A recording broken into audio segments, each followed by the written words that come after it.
Yo, what's going on everyone? So yeah, basically I removed the intro. I don't know why, but I felt like I should directly dive into the topic. Well, anyways, welcome back. So today we are going to talk about the supernatural, unexplained, unknown, well whatever the power it is, which is said to be Charyeok in God of High School. The God of High School has such a fast pacing that every episode focuses on its own hype and fights rather than explaining anything. Oh yeah, boom, bam, take this like that. Aha. So yeah, that's what this is about. If you are a manhwa reader, well yeah, Korean webtoon, then you will basically know what these powers are and what basically Charyeok is. But if you have just watched anime, then these are just unexplained things striking your head. To make it simpler, I will be dividing it in three parts. First part will cover what basically Charyeok is, and then we move to second part which will cover its origin and history.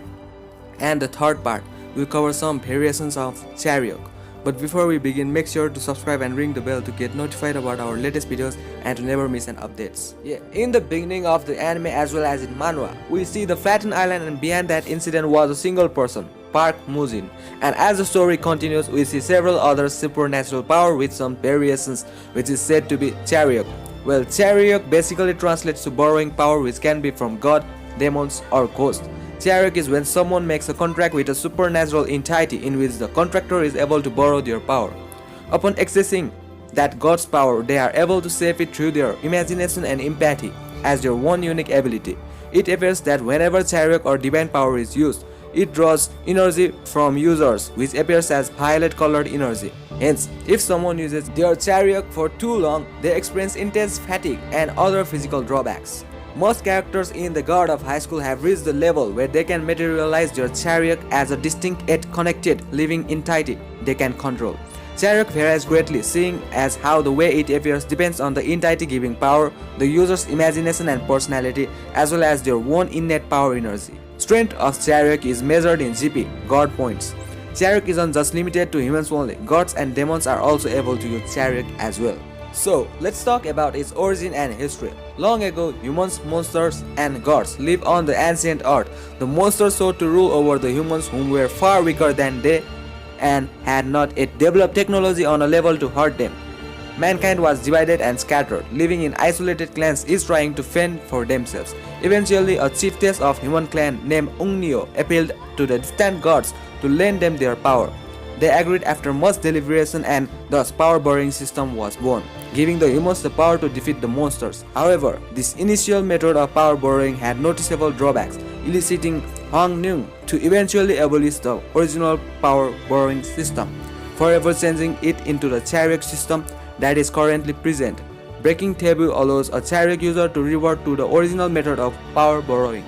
So, moving to the third part about the variations. I will literally explain it in short so that to not include any spoilers. If you want to know in details, let me know in the comment section and I will certainly make a separate video on it. So, Charyeok has some variation in a way it is manifested or used and can be classified into 6 variations. The first one is weapon summoning and reinforcement. So, this Charyeok is manifested as a force that the user summoned as their weapon. Na Hansung Aegis Shield and Zhang Jiangmi Bastard and Jin Pungwang's hammer falls under this. Second one is summoning. This is when Charyeok is manifested as a distinct entity or object which the user can control. Jaegaltek Megalodon is the prime example of it. Third one is parasitic. This type of Charyeok manifests itself as an entity that lives on a part of the user's body, spreading and growing, more powerful with every use. Greed of Jaegaltek and Jeon Jugok falls on this. Fourth one is direct contract. This is a contract in which a person is directly infused with a power by the god, usually by contacting them within their own realm. Ninetales Guardian is prime example of it. The fifth one is key. A key is a rare and very powerful type of Charyeok which can seal and awaken abilities in mortals and gods alike. The non-key is Ninetales Guardian. And the sixth one is the original way of borrowing power, a type of Charyeok that can only be used by those who break the taboo. Example of this Charyeok is Trinity, the gods of wind, rain and the clouds, whose user is Kim Ungnyo. So yeah, that's all I got to say for today. Let me know what you guys think about Charyeok in the comment section below. Thanks for watching everyone, hope you enjoyed it. If you did, make sure to leave a like and subscribe to our channel and also ring the bell to get notified about our latest videos and to never miss an update. Also leave a comment and let me know which is the best moments for you in God of High School Season 1 and which Charyeok would you likely prefer to borrow. Check out these other amazing videos as well. Bye bye and take care.